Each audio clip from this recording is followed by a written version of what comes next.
வணக்கம். வணக்கம். இப்ப வெனிசுலா மீது அமெரிக்கா தாக்குதல் நடத்திருக்கு. அதிபர் நிக்கோலஸ் மதுரோவும், அவரோட மனைவியும் நாடு கடத்திருக்காரு ட்ரம்ப். என்னதான் பிரச்சனை? இதோட பின்னணி என்னன்னு சொல்லுங்க. வணக்கம். அதாவது மிக மோசமான ஒரு சூழ்நிலைய உலக மக்கள் எதிர்கொண்டுட்டு இருக்காங்க அப்படின்னு தான் நான் சொல்லுவேன். ஏன்னா அமெரிக்க அதிபர் ட்ரம்ப் 2வது முறையா வந்த பிறகு இப்ப சமீபத்துல ஒரு தேசிய பாதுகாப்பு யுத்தி 2025 வெளியிட்டாங்க. அமெரிக்கன் கவர்மெண்ட் ட்ரம்ப் அட்மினிஸ்ட்ரேஷன்ல. அதுவே ஒரு பெரிய ஒரு அதிர்ச்சியை கொடுத்துச்சு. அது கிட்டத்தட்ட அமெரிக்கா லத்தீன் அமெரிக்க பகுதியில என்ன செய்ய இருக்கு அப்படிங்கிற ஒரு க்ளூவை நமக்கு கொடுத்தது. தொடர்ச்சியா பார்த்தோம்னு சொன்னோம்னா, வெனிசுலால இந்த லைஃப் போட்ஸ் அட்டாக் பண்றது, அப்புறம் ஆயில் டேங்கரை கைப்பற்றுறது, இந்த மாதிரியான சட்டவிரோத நடவடிக்கைகளை ட்ரம்ப் அட்மினிஸ்ட்ரேஷன் செஞ்சுக்கிட்டே இருந்தது. இப்படி ஒரு சூழ்நிலை வந்துரும் அப்படிங்கறத உலக நாடுகள்ல இருக்கக்கூடிய மக்கள் பெருசா எதிர்பார்க்கல. இன்ஃபேக்ட் சொல்லணும்னா வெனிசுலாலையும் அங்க இருக்கக்கூடிய உளவுத்துறை, ராணுவம் இதெல்லாம் இந்த அளவுக்கு ஒரு சிட்டிங் பிரசிடென்ட்டை கடத்திட்டு போக முடியும் அப்படின்னு எதிர்பார்க்கலன்னு தான் நான் நினைக்கிறேன். ஏன்னா அந்த அளவுக்கு ஒரு செய்ய முடியாத, ஒரு செய்யக்கூடாத ஒரு காட்டுத்தனத்தை அமெரிக்கால ட்ரம்ப் அட்மினிஸ்ட்ரேஷன் செஞ்சிருக்கு. இதோட பின்னணி நீங்க கேட்டீங்க. இதோட பின்னணி நம்ம தெரிஞ்சுக்கணும் அப்படின்னு சொன்னோம்னா, கடந்த 1997 அங்க என்ன நடந்திருக்கு அப்படிங்கிற விஷயத்த நம்ம கொஞ்சம் அசை போட்டு பார்க்கணும்.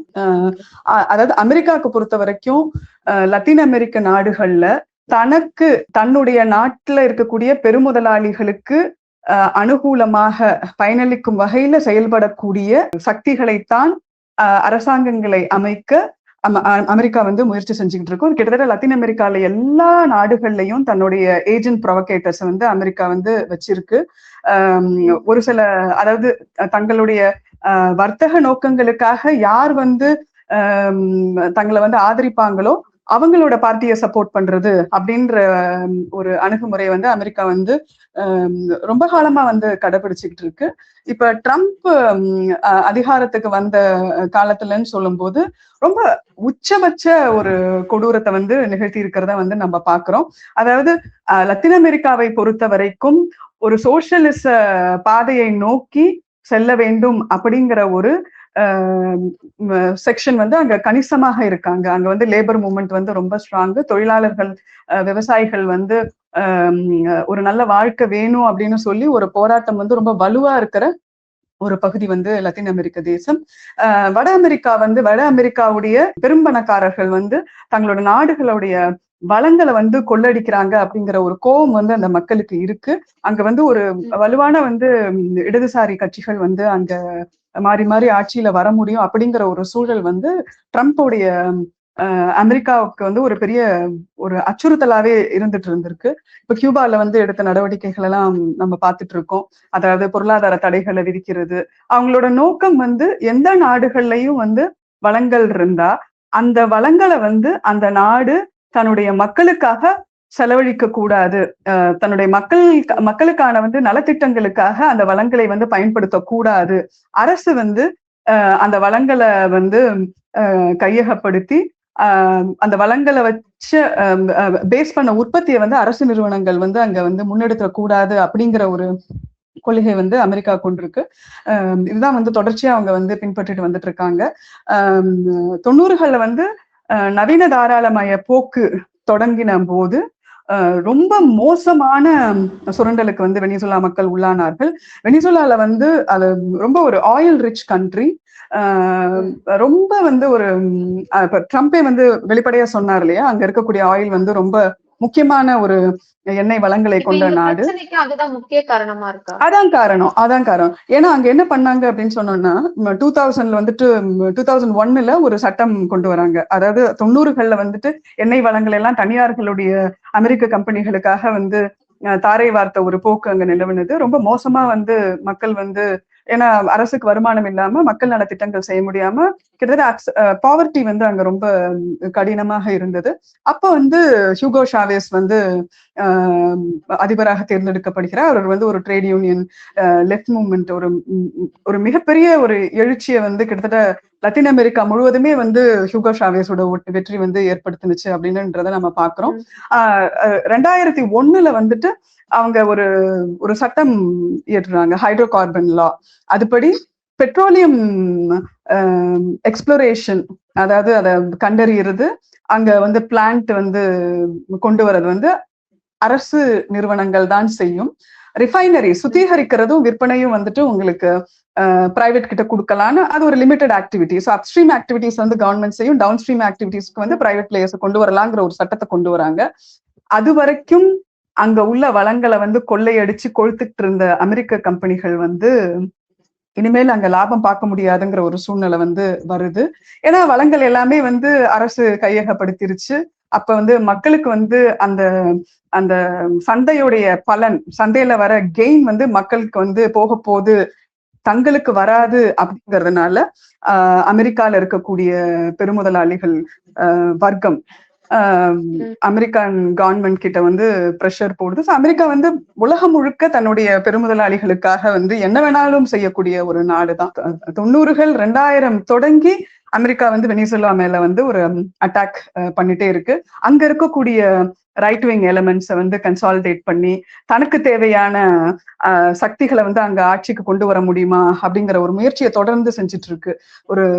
ஒரு ராணுவ நடவடிக்கை மூலம் வந்து ஹியூகோ ஷாவேஸை வந்து வீழ்த்திட முடியுமான்னு ட்ரை பண்ணாங்க, முடியல. அப்புறம் இப்ப இந்த மச்சாடோ நோபல் பிரைஸ் வாங்கினாங்களே அந்த பெண்மணி, அந்த பெண்மணியை பயன்படுத்தி அங்க ஒரு மக்கள் எதிர்ப்பு இயக்கத்தை வந்து கட்டமைச்சாங்க. ஹியூகோ ஷாவேஸ் வந்து பதவி விலகணும் அப்படின்னு சொல்லிட்டு ஒரு வாக்கெடுப்பு நடத்தணும்னு அந்த அம்மா ஃபைட் பண்ணாங்க. அதுல வந்துட்டு கிட்டத்தட்ட 59% மக்கள் ஓட்டு போட வந்தவர்களில் 59% மக்கள் வந்து ஹியூகோ ஷாவேஸ் வந்து தொடரணும்னு சொன்னாங்க. கிட்டத்தட்ட 70% வாக்காளர்கள் வந்து அந்த ஓட்டெடுப்புல கலந்துக்கிட்டாங்க. ஸோ மக்களுடைய பெரும்பான்மையான உழைக்கும் மக்களுடைய ஆதரவுங்கிறது வந்து இந்த இடதுசாரி தலைவர்களுக்கு இருக்கு அப்படிங்கறது வந்து அமெரிக்காவில வந்து தாங்கிக்கவே முடியல. சோ தன்னுடைய ஏகாதிபத்திய வல்லமைய வந்து தனக்கு கீழே இருக்கக்கூடிய லத்தீன் அமெரிக்கால காமிக்க முடியலையே அப்படிங்கிற அந்த ஒரு வெறியில, ஆதிக்க வெறியில அதோடைய உச்சத்தை வந்து இப்ப ட்ரம்ப் வந்து செஞ்சிருக்காரு. ஏன்னா தொடர்ச்சியா அவங்க சொல்ற சார்ஜஸ் எல்லாம் பார்த்தா வந்து ரொம்ப ஃபன்னியா இருக்கு. அதாவது ஒரு நார்கோ டிராபிகிங்ல ஒரு லெஃப்ட் லீடர், ஒரு இடதுசாரி தலைவர் வந்து ஈடுபட்டு இருக்காருன்னு சொல்றது வந்து ரொம்ப அசிங்கமா இருக்கு, நம்புற மாதிரியே இல்ல. அதே மாதிரி ஒரு மெஷின் கன் வச்சிருந்தாரு. மெஷின் கன் வச்சிருந்தாருன்னா அவர் ஒரு அதிபர், அவருடைய பாதுகாப்புக்காக அவங்க நாட்டுல வந்து அவங்க டிஃபென்ஸ் சிஸ்டம் கொடுத்திருக்கலாம். அத அவங்க நாட்டு சட்டத்தின்படி அவங்க நாட்டுல அவர் வச்சிருக்காரு. இதெல்லாம் ஒரு சார்ஜ் ஷீட்ல வந்து வைக்க முடியுமா அப்படிங்கும் போது இவங்களோட நோக்கம் நமக்கு தெரியுது. அது ட்ரம்ப் வந்து பிரஸ் கான்ஃபரன்ஸ்லயே சொல்லிட்டாரு, ஆயில் ஆயில் ஆயில். அதுதான் வந்து அவர் வாயில வந்துச்சு. இனிமேல அவங்க நாட்டுல உள்ள ஆயில்னா நமக்கு நமக்கு அங்க வந்து ஆதரவான ஆட்களை வந்து நாங்க ஆட்சிக்கு கொண்டு வருவோம். இதெல்லாம் நம்ம வெளிப்படையா எதையும் அவர் வந்து மறைச்சுலாம் வைக்கல. ரொம்ப இதுவரைக்கும் அமெரிக்கா வந்து மறைத்து விட்டு டெமோக்ரஸியை நாங்க நிறுவுறோம் அப்படின்னு போய் சொல்லுவாங்க. இப்ப வந்து ரொம்ப உண்மையான ஒரு காரணத்தில் கிட்டத்தட்ட உண்மை விளிம்பியாகவே இதுதான் என்னுடைய நோக்கம் அப்படிங்கறத வந்து ட்ரம்ப் வந்து அறிவிச்சிருக்காரு. சோ அவங்களே நோக்கத்தை சொன்ன பிறகு நமக்கு பின்னாடி ரொம்ப வெளிப்படையாவே தெரியுது. ஆனா அமெரிக்காவோட இந்த அறிவிப்புக்கு வந்து மக்கள் வந்து அந்த அதிபருக்கு போராட்டம் எல்லாம் பண்ணி அதுக்கான விழிப்புணர்வு எல்லாம் நம்ம பார்த்தோம் நிறையவே. அது வந்து நீங்க என்ன சொல்ல விரும்புறீங்க? அதாவது இம்மீடியட்டா வந்து அங்க பெரும் கண்டன இயக்கங்கள் வந்து அங்க தொடங்கிருச்சு. ஆனா ரொம்ப குயிக்காவும் இப்ப இருக்கக்கூடிய ரூலிங் பார்ட்டி வந்து செயல்பட்டிருக்கு. அடுத்து வந்து ஒரு அடுத்த ஜனாதிபதியை வந்து அறிவிச்சுட்டாங்க. அவங்களும் வந்து பதவி ஏற்றிருக்காங்க. அவங்களையும் ட்ரம்ப் மிரட்டியிருக்காரு. மக்கள்ல பொறுத்த வரைக்கும் தங்களுடைய வாழ்க்கை நிலை இவ்வளவு மோசமாக இருக்கக்கூடாது, ஒரு மிக பெரும் வளங்களை கொண்ட எங்கள் நாட்டுடைய வளங்கள் வந்து எங்களுக்கு தான் சொந்தம் அப்படிங்கிற உணர்வுள்ள மக்கள், வறுமையை வந்து அனுபவிச்ச மக்கள் கண்டிப்பா வந்து ஹியூகோ ஷாவேஸோடைய வழியில வந்த மதுரோ வந்து ஆதரிக்கிறாங்க. அவர் எப்படி இருந்தாலும் ஒரு நாட்டுக்குள்ள நுழைஞ்சு அவங்களோட பிரசிடென்ட்டை வந்து கடத்திட்டு போறதுங்கிறது வந்து சர்வதேச அளவுல யாராலையும் வந்து ஒத்துக்கொள்ள முடியாத ஒரு குற்றம். அதை வந்து அமெரிக்கா செஞ்சிருக்கு எங்களுடைய நாட்டின் மேல. எங்க இறையாண்மைய வந்து அழிக்க பாக்குது. எங்க நாட்டுல எங்க பிரசிடென்ட நாங்க தேர்ந்தெடுக்கிறோம். அந்த எங்களுடைய தேர் உரிமையை, எங்களுடைய ஜனநாயக உரிமையை பறிப்பதற்கு பக்கத்துல இருக்கக்கூடிய அமெரிக்காவுக்கு என்ன வேலை, எப்படி ஒரு வேகாதிபத்திய வெறியோட அந்த நாடு இப்படி செயல்பட முடியும்னு அங்க வந்து கொந்தளிப்பு இருக்கு. அதையும் ஆனாலும் ஒரு ப்ராபகேண்டா. இதுதான் வந்து அமெரிக்கன் இம்பீரியலிசம் தொடர்ச்சியா பண்ணிக்கிட்டு இருக்கு. ஒரு டிக்டேட்டரை வந்து நாங்க ரிமூவ் பண்ணிட்டோம், நாங்க அகற்றிட்டோம் அப்படின்னு வந்து, ஏன்னா ஒவ்வொரு நாட்டிலையும் தனக்கான ஆதரவாளர்களையும் ஆதரவாளர்களுடைய குழுக்களையும் அவங்களையும் ஒரு பிரச்சாரத்துல வந்து தன்னுடைய பிரச்சாரகர்களாக பயன்படுத்துற ஒரு போக்கையும் வந்து நம்ம பாக்குறோம். ஆனா பெரும்பான்மையாக மக்கள் வந்து ஒரு மிகப்பெரிய அதிர்ச்சிக்குள்ளா இருக்காங்க. வெனிசுலால மட்டும் கிடையாது, உலகம் முழுக்க. நியூயார்க்லயும் நம்ம பார்த்தோம். நியூயார்க் மேயர் வந்து அதை கண்டிச்சிருக்காரு. நியூயார்க்ல வந்து நிறைய மக்கள் வந்து போராட்டம் பண்றாங்க. உங்களுக்கு கமலா ஹாரிஸ் உட்பட ரிபப்ளிகன் பார்ட்டி அல்லாத மத்த எல்லாருமே வந்துட்டு உங்களுக்கு இதை வந்து கண்டிச்சிருக்காங்க. இதை வந்து பார்க்க முடியுது. இப்ப அமெரிக்கால போதை புழக்கம் அதிகமானது காரணம் வந்து வெனிசுலான்னு சொல்லியிருக்காங்க. இந்த குற்றச்சாட்டை நீங்க எப்படி பாக்குறீங்க? இல்ல, பொதுவாவே போதைப் பொருள் வந்து உலகத்தையே வந்து முழுக்கிட்டு இருக்கிற ஒரு பெரிய பிரச்சனை. அதோடைய கன்சம்ஷன் வந்து ரொம்ப அதிகமா வந்து அமெரிக்கா நாடுகள் உலகம் முழுக்க இருக்கு. நமக்கு அது எக்ஸாக்டா வந்து அந்த விஷயங்கள் நமக்கு வந்து அவ்வளவா தெரியல. பட் இருந்தாலும் அதோடைய புழக்கம் பயன்பாடு வந்து அமெரிக்கால வந்து நிறைய இருக்கு அப்படிங்கறத நம்ம பாக்குறோம். போதை மருந்து இல்ல, போதை மருந்தோட உற்பத்தி, போதை மருந்தோடைய கடத்தல் அப்படிங்கிறது வந்து பல்வேறு விஷயங்களோட அது தொடர்பு உடையது. ஆர்ம்ஸ் ப்ரொடக்ஷனோட வந்து ஆர்ம்ஸ் ப்ரொடக்ஷன், ஆர்ம்ஸ் ஸ்மக்லிங்கோட வந்து லிங்க் ஆனது. அது ஒரு பெரிய கார்டல்ஸ். அந்த கார்டல்ஸை வந்து பல்வேறு அரசியல் அமைப்புகள் வந்து அதை பேக் பண்ணிட்டு இருக்கு. அதை நம்ம இப்ப பார்த்தோம்னா, இப்ப ட்ரம்ப் பண்ணின காரியத்திலேயே ரொம்ப கேலிக்குரிய காரியம் வந்து ஹோண்டுராஸோடைய பிரசிடென்ட் வந்து, அவர் வந்து அமெரிக்கன் கோர்ட்ல அவர் வந்து அவ்வளோ லஞ்சம் வாங்கினாரு. ஹோண்டுராஸ்ல இருக்கக்கூடிய போதை கடத்தல்காரர்களை வந்து அவரு வளர்த்தாரு. இன்ஃபேக்ட் அவரோட தம்பி, அவருடைய குடும்பத்துல இருக்க பல பேர் வந்து போதை கடத்தல் அந்த கார்டல்ஸ்ல வந்து ஐ மீன் தே ஆர் தெம்செல்ஃப் பிக் கார்டல் அப்படிங்கறதெல்லாம் வந்து அமெரிக்கன் கோர்ட்ல வந்து ப்ரூவ் ஆச்சு.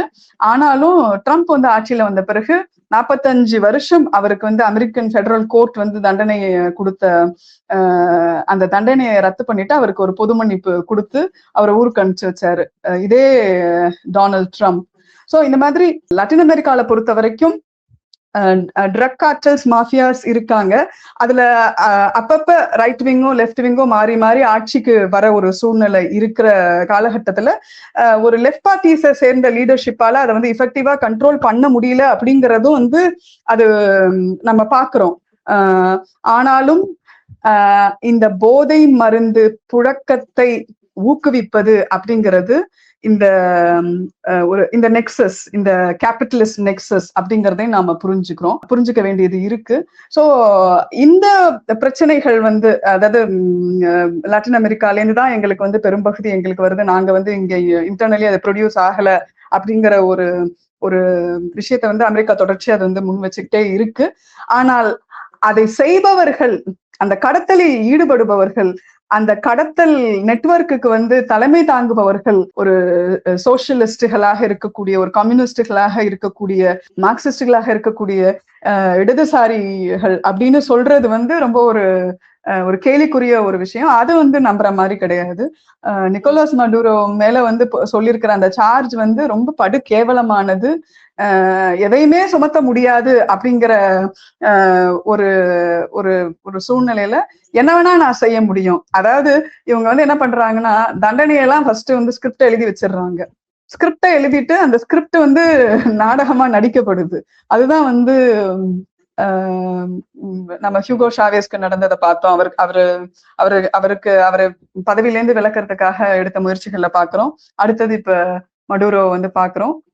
சோ இவங்க என்ன ஸ்கிரிப்ட் எழுதி வச்சிருக்காங்களோ அந்த ஸ்கிரிப்ட் படி அவங்க வந்து இவங்களோட நாடகத்தை வந்து அரங்கேற்றுறாங்க. இது ஒரு பெரிய தியேட்டரிக்கல் பெர்ஃபார்மன்ஸ் தான் அது. சர்வதேச அரங்க தாக்குதலையும் இந்த மாதிரி ஒரு நாடு கடத்தினது, ஒரு அதிபரை நாடு கடத்தினதையும் இது எப்படி அவங்க ஒரு முன்வாதமா வைப்பாங்க?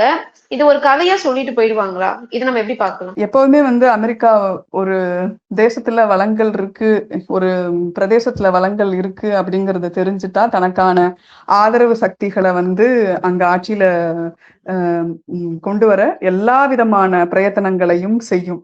தனக்கான தலையாட்டி பொம்மைகளை அங்கே வந்து ஆட்சியில நிறுவ ட்ரை பண்ணும். அது முடியல அப்படின்னு சொன்னா அங்க மக்கள் தேர்ந்தெடுக்கிற அரசாங்கத்தை வந்து கலைத்து விட எல்லா விதமான விஷயங்களையும் செய்யும். இதை செய்யறதுதான் சிஐஏவோட, அமெரிக்க உளவுத்துறையோட ஒரு பிரதான பணியாக இருக்கிறது. இதை ஒட்டிதான் அவங்களுடைய ஃபாரின் பாலிசி அப்ரோச்ல இருந்து எல்லாமே இருக்கு. மடுரோவை வந்து கடத்திட்டு போனது அப்படிங்கிறது வந்து எந்த நாடுகளால வந்து அதை ஜீரணிக்க முடியாது. ஏன்னா இன்றைக்கு வந்து வெனிசுலாவுக்கு நடந்தது நாளைக்கு எல்லா நாடுகளுக்கும் நடக்கலாம். சோ ஒரு நாட்டோட இறையாண்மை அப்படிங்கிறத யாரு முடிவு பண்ணுவா அப்படின்னா அது வந்து டொனால்ட் ட்ரம்ப் அட்மினிஸ்ட்ரேஷனா இருக்கு, யுஎஸ்ஆ இருக்கு. அப்படிங்கிறத வந்து இது உலகத்துக்கு நல்லது கிடையாது. இப்ப இந்தியா வந்து இதை கண்டிச்சு அறிக்கையெல்லாம் விடல, நாங்க வந்து இதை கவனிச்சுக்கிட்டு இருக்கோம் அப்படின்னு சொல்றாங்க. எல்லாரும் தான் கவனிச்சுக்கிட்டு இருக்காங்க. இதுல என்ன ஒரு நாடு வந்து நாங்க இதை உன்னிப்பா கவனிச்சுட்டு இருக்கோம்னு சொல்றது என்ன ஒரு பெரிய விஷயமா? இந்நேரம் வந்து உலகத்துல உலகம் முழுக்க வந்து ஒரு ஜனநாயகம் தழைக்கணும்னு விரும்புற சக்திகள் வந்து கொந்தளிச்சுக்கிட்டு இருக்கும் போது உலக நாடுகள் வந்து ஒரு முறையான வலுவான எதிர்ப்பை தெரிவிச்சு நிக்கோலஸ் மடுரோ முதல்ல நீ வந்து ரிலீஸ் பண்ணு அப்படிங்கிற அந்த ஒரு கோரிக்கையை வந்து ஏத்துக்க வைக்கணும். உலகத்தை வந்து மிரட்டி, உலக மக்களை மிரட்டி கசக்கி புழிஞ்சு என்ன வேணா செய்ய முடியுங்கிற அந்த ஆதிக்க வெறிய வந்து தகர்த்தெறியணும். என்னை பொறுத்த வரைக்கும் உலக நாடுகள் வந்து ஒரு ரொம்ப ஒரு மிகப்பெரிய ஒரு போராட்டத்தை வந்து நடத்த வேண்டியது இருக்கு அப்படின்னு தான் நான் நினைக்கிறேன். இப்ப வெனிசுலா வந்து என்ன சொல்றாங்கன்னா அது வந்து அவங்களோட எண்ணெய் வளம், அவங்களோட அந்த இது. இப்ப அமெரிக்கா வந்து அதோட கட்டுப்பாட்டை மேம்படுத்தி இது பண்றாங்களா? இது என்ன மாதிரி பிரச்சனை நம்ம பார்க்கணும்? அதாவது ஒரு நாட்டுடைய வளங்கள் அப்படிங்கிறது வந்து அந்த நாட்டு மக்களுக்கு சொந்தமானது. இதுதான் வந்து ஒரு சரியான விஷயமா இருக்க முடியும். வெனிசுலாவோட எண்ணெய் வளங்கள்னால யாரு வந்து பலனடையணும்னா வெனிசுலா மக்கள். ஏன்னா அவர்கள் தான் வந்து அந்த ரெஃபைனரிஸ்ல அங்க உள்ள எக்ஸ்ட்ராக்ஷன் பிளான்ஸ்ல வந்து ஒர்க் பண்ண போறாங்க. அந்த நாட்டுடைய வளங்கள்ங்கிறது அந்த மக்களுக்கானது, ஒரு சாவரன் ஸ்டேட்ல இருக்கக்கூடியது. ஆனால் அதனுடைய பலன்களை, அதுல இருக்கக்கூடிய மார்க்கெட் கெயின்ஸ் வந்து எங்களுக்கு வந்து பலனடிக்கலும் அப்படிங்கிறத மையமா வச்சு அதை யார் நிறைவேற்றுவேன் என்று சொல்கிறார்களோ அந்த பார்ட்டிஸ், பொலிட்டிக்கல் பார்ட்டிஸ் அவங்க எலெக்ட் பண்றாங்க. அப்படிதான் வந்து ஷாவேஸ் எலெக்ட் ஆனாரு, அப்படிதான் வந்து மடுரோ ஆட்சிக்கு வந்தாரு. ஆனா அவர் ஜெயிச்சதே வந்து ஃப்ராட் தனம் பண்ணி வந்தாரு அப்படின்னு சொல்லிட்டு இவங்க ஒரு ப்ராபகேண்டா பண்றாங்க. ஏன்னா அமெரிக்காவுக்கு வந்து என்னன்னா நேரடியா வந்து ஒரு டெரிட்டரியை போய் ஆக்கிரமிக்கிறது அப்படிங்கறத அமெரிக்கா செய்யாது. அரசியல் அடிமைகளாக ஒரு நாட்டை ஆக்குவதற்கான அனைத்து முயற்சிகளையும் வந்து அமெரிக்கா செய்யும். அதை வந்து தங்களுடைய அந்த அணுகுமுறையை தங்கள் மீது திணிப்பதை வந்து வெனிசுலா மக்கள் வந்து விரும்பல, துளி கூட விரும்பல. இன்னைக்கு பொறுத்த வரைக்கும் வெனிசுலா மக்களுக்கு தெரிஞ்ச அந்த உண்மை உலகம் முழுக்க வந்து அது எக்ஸ்போஸ் ஆயிருக்கு. இதுக்கு முன்னாடி எல்லாம் கல்ஃப்ல சொல்லும் போது, கல்ஃப் வார் எல்லாம் நடக்கும் போது சொல்லுவோம் இது வந்து ஆயிலுக்காக தான் அமெரிக்கா பண்ணுது அப்படின்னு சொன்னாலும், இல்ல சதாம் ஹுசைன் வந்து ஒரு டிக்டேட்டர் தானே என்ன இருந்தாலும் அப்படின்ற ஒரு கேள்வி இருக்கும். ஏன்னா அங்க போய் வந்து வெப்பன்ஸ் ஆஃப் மாஸ் டிஸ்ட்ரக்ஷன், பேரழிவு ஏற்படுத்தக்கூடிய ஆயுதங்கள் அங்க இருக்குன்னு சொல்லிட்டு அங்க போனாங்க. இங்க வந்து ட்ரக் இருக்குன்னு சொல்லிட்டு இப்ப வெனிசுலாவை வந்து டார்கெட் பண்ணியிருக்காங்க. ஸோ இந்த மாதிரி நம்ம பாக்குறோம். நிஜமாவே வந்து ட்ரக் டிராபிகர்ஸை வந்து கண்ட்ரோல் பண்ணணும்ன்ற ஒரு எண்ணம் இருந்தால் தங்களுடைய ஃபெடரல் கோர்ட் வந்து கன்விக்ட் பண்ணின அந்த ஹோண்டுராஸோடைய முன்னாள் அதிபரை எதற்காக வந்து ட்ரம்ப் வந்து விடுவிச்சாரு? ஏன்னா அவங்களுக்கு தேவையான சக்திகள் ஆட்சிக்கு வருவதற்கு அவர் துணை புரிவார் அப்படிங்கிற ஒரு கண்டிஷன்ல தான் அவரை வந்து வெளியே விடுறாங்க.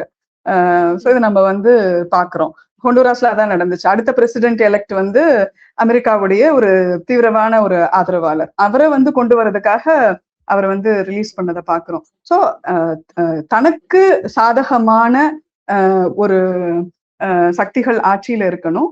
அந்த எந்த நாட்டுல இருக்கக்கூடிய வளங்களும் வந்து தனக்கு முதலில் உரிமை, தன்னுடைய அதுவும் தன்னுடைய நாட்டின் பெருமுதலாளிகளுக்கான உரிமை அப்படின்னு சொல்லி இதை எஸ்டாப்ளிஷ் பண்றதுதான் வந்து ஒரு யுஎஸ் உடைய நோக்கம் அப்படிங்கிறது வெனிசுலா மக்களுக்கு தெரிஞ்சிருக்கு. அதை அவங்க எந்த காலத்திலையும் ஏத்துக்க மாட்டாங்க.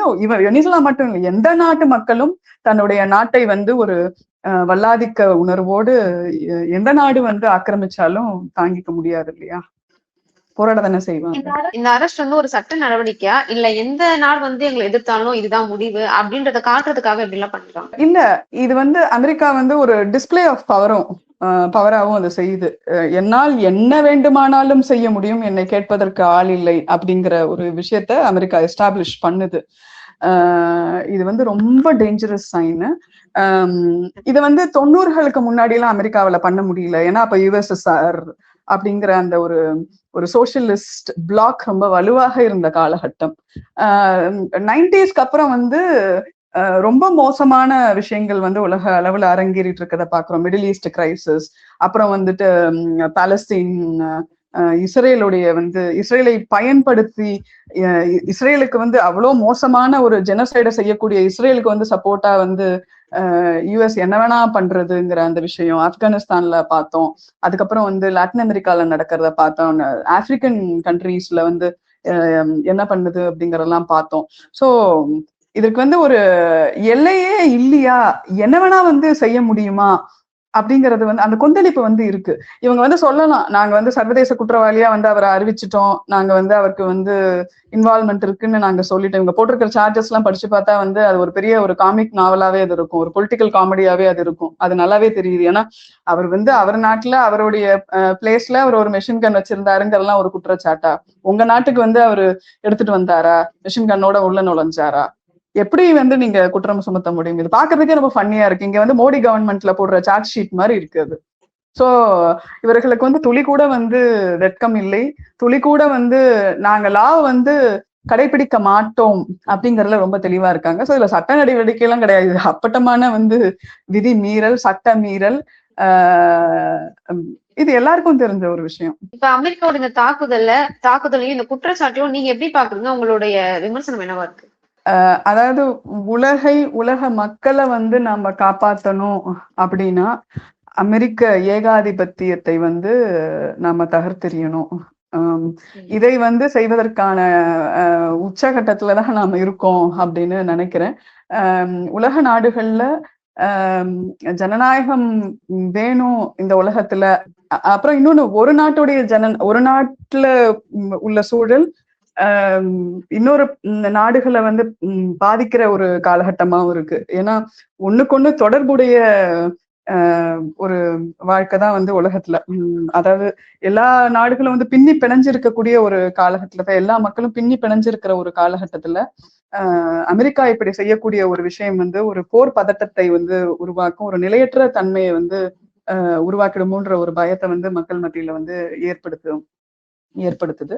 சோ இதுல வந்துட்டு நம்ம யுஎஸ் இம்பீரியலிசத்தை எதிர்த்து, ஏகாதிபத்தியத்தை எதிர்த்து ஜனநாயக சக்திகள் உலக அளவுல வந்து எழுச்சி பெற வேண்டும், தங்களுடைய நாடுகளை நிர்பந்திக்க வேண்டும்.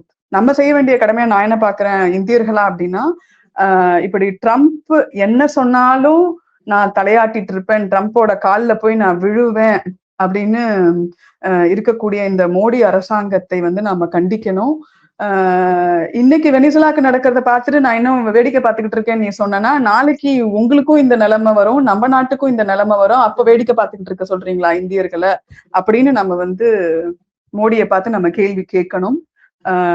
சரியான வெளியுறவுத்துறை கொள்கையை கடைபிடிக்க வைப்பது, சரியான ஒரு சக்திகளை வந்து ஆட்சிக்கு கொண்டு வருவது நம்மளுடைய கடமை. இதை நம்ம நாட்டிலேயே நாம செய்ய வேண்டியது இருக்கு. நம்ம வந்து இங்க சரியான ஜனநாயக சக்திகளை வந்து நம்ம எலெக்ட் பண்ணினாதான் உலக அளவுலயும் ஜனநாயக சக்திகளை நம்ம வந்து வளர்த்தெடுக்க முடியும் அப்படிங்கிறதும் ஒரு முக்கியமான விஷயமா நான் பாக்குறேன் இந்த இன்சிடென்ட் ஒட்டி. கருத்திருக்கும். நன்றி. நன்றி.